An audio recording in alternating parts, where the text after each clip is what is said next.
Morning, Teachers on Fire. How are you on this fine morning? I hope you are feeling refreshed. I hope you had a great sleep after another week of teaching. And if you're entering Thanksgiving break, I wish you well. I hope you have a period of rejuvenation and refreshment, and you have an opportunity to regain that fire if that has been a little bit lost in the last few weeks. Sometimes that happens.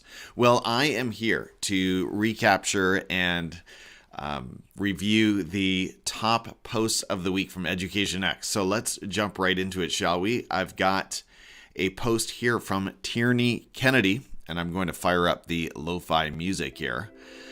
She says, how would you creatively reduce teachers' workload and stress without reducing students' learning? Such a great question, right? Such an important question to ask continually. She says, I'll start, and please add your ideas. Pay non-teachers to cover all playground duty so teachers can eat and go to the bathroom. Not a bad idea, Tierney. I like this one. My only concern, of course, is that in some way the pay that goes toward whoever is covering the playground duty takes away from teacher pay. We don't want to reduce teacher pay. So however that works, as long as there is budget for it. Another one from the author, she says, in primary school, do we really need to know if kids are an A for art rather than just achieving the standard? Have grades for maths and English, possibly science, but stop that for the other curriculum areas. Reduce marking load to focus on teaching. I don't disagree with that either. There's a lot we could say about that particular one. Let's keep going. She says, a lot of you have suggested smaller classes and more teachers. I'm 100% with you, but how is that possible when we can't even fill the vacancies we have? There has to be a way right now to make it better so that we attract more teachers who quit back to the classroom.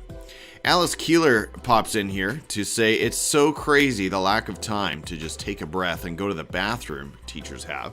Highly trained professionals with advanced certificates should be treated with more respect of their time. I'll die on this hill. And let's, the author's back with a third. What would you like me to stop spending time on in order to start spending time on this new thing? Fair enough. Let's get a few other answers before we move on. Coach Day says, change the day so instructional minutes happen on a more condensed schedule. But students were at school longer with more play, discovery, and inquiry offered by volunteers or paid paraprofessionals. Kids get more safe play. Teachers spend more time planning, reflecting, and collaborating.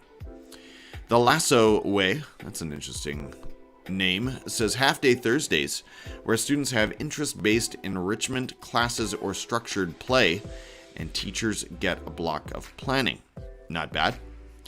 Glinda Hall says admin should do lunch and playground duties and other non-classroom staff. Tierney says, I've seen this done pretty frequently in a bunch of schools. The senior leadership too, as much of that as they could. I'm worried they are about to burn out though. Lots of ideas on this thread. Definitely recommend it. We've got a comment in this morning already from Nayla Felix Mitchell on LinkedIn. Thanks for joining us, Nayla. Or Nyla, we as non-teachers are already out on the playground. Teachers are having their lunch. Non-teaching staff are hardly getting breaks. Why is this even a solution? All right, fair enough. Good pushback. Thank you for that comment. Appreciate that. Before we move on, I feel like we should read one or two more. Let's see what else is in this thread. Brandon says, introduce flex days where students engage in self-directed or online learning projects. You could have them once or twice every marking period. This would give teachers scheduled days to catch up on planning and grading. Okay. I'm wondering about who is supervising students during these flex days, but fair enough. That sounds good. And then this account makes me laugh. The Pensive Canadian counts special education students as 1.5 or 2 students when creating class rosters. That way they end up in smaller classes and everyone can get the attention they deserve. Okay. All right. Interesting idea. The author of the post, Tierney Kennedy, says this is a great idea. I know some schools that do this more intuitively than mathematically. Okay. We'll see if... okay. So Naila, L-E, I'm probably still not doing it right, Naila, but thank you for that.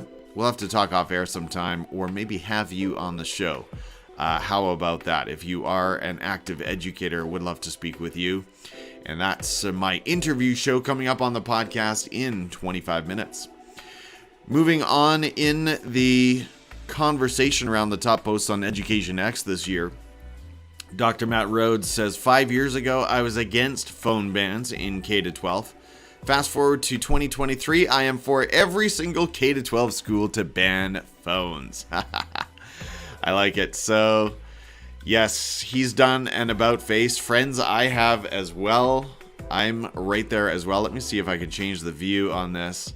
Yes, so I used to be, well, I've always been a technophile. I've been a big fan of technology in the classroom and giving technology to students, allowing them to use technology to learn, access more resources, and represent their learning creatively. All of that is wonderful, but these phones are killing us, and I see it not in my own school, because thankfully my own school does have an effective ban, but I see it in all of these posts on Education X. I see it in blog posts. I see it on YouTube. Teachers are literally quitting and naming the phone scourge as one of the reasons why they are leaving the profession. So I think we need to change course with the phones. Students can have, they can have access to computers and Chromebooks and iPads.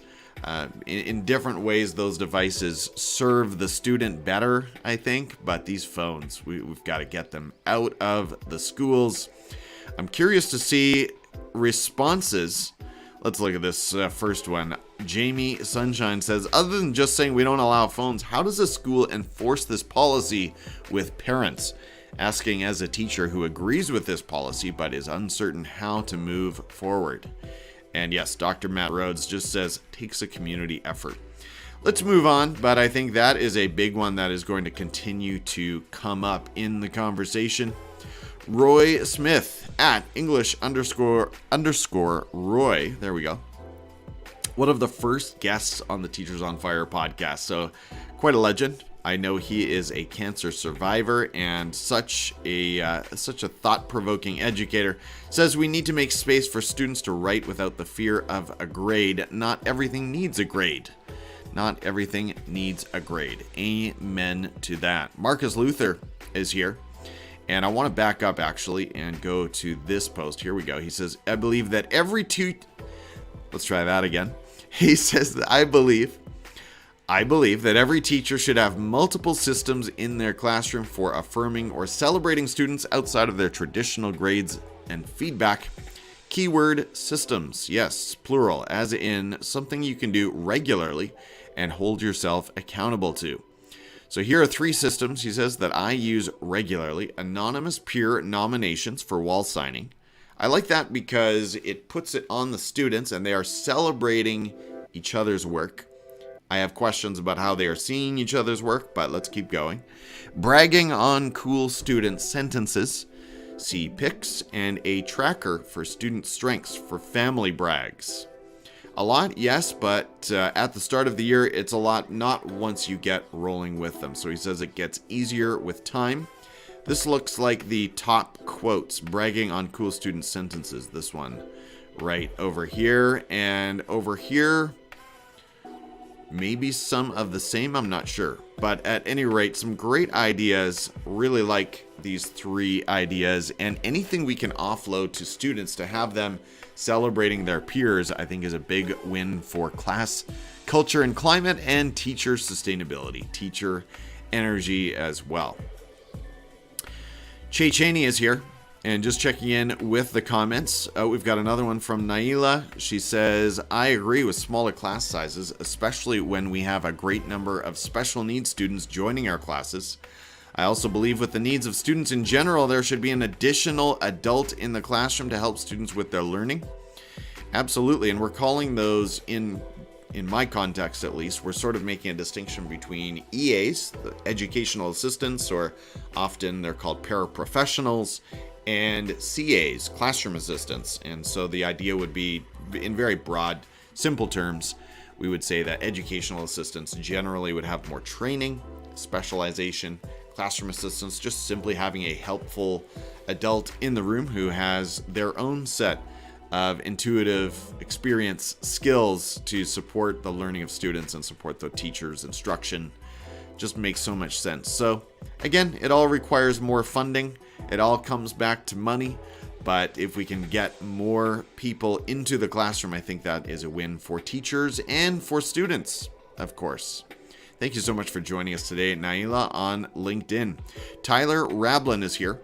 He says, and we do have another female educator. I'm feeling the weight of all of these male educators speaking into the show. But Tyler says an ELA team I'm working with is going to have kids put their descriptions of characters and settings into Canva's magic media image generator.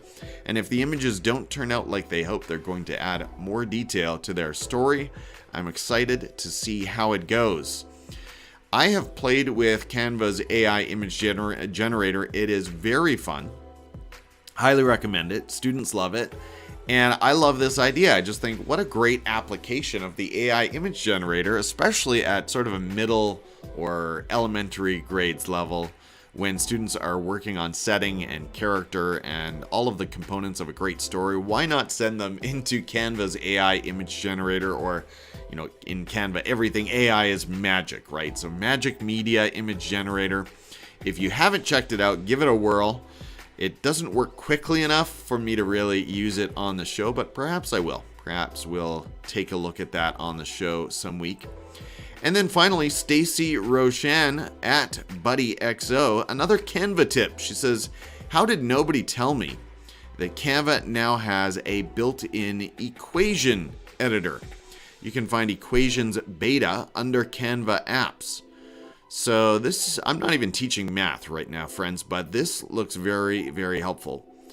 If you're putting together equation exercises in your math class, now I realize that's going to be a higher level, generally speaking, although even middle years are getting into equations, right? Linear equations.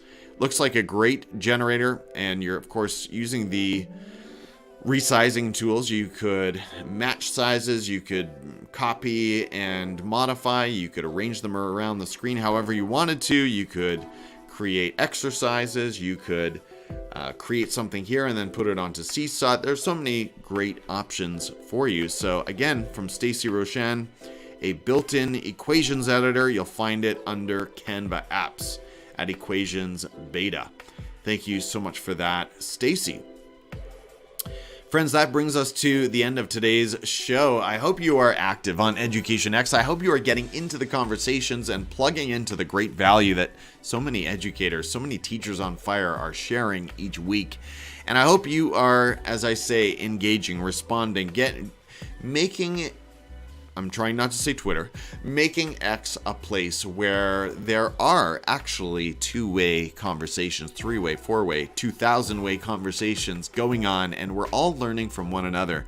That's really the idea over there on Education X. So plug in, create your account, get involved. If you're looking for people to follow, educators to follow, did I say educators?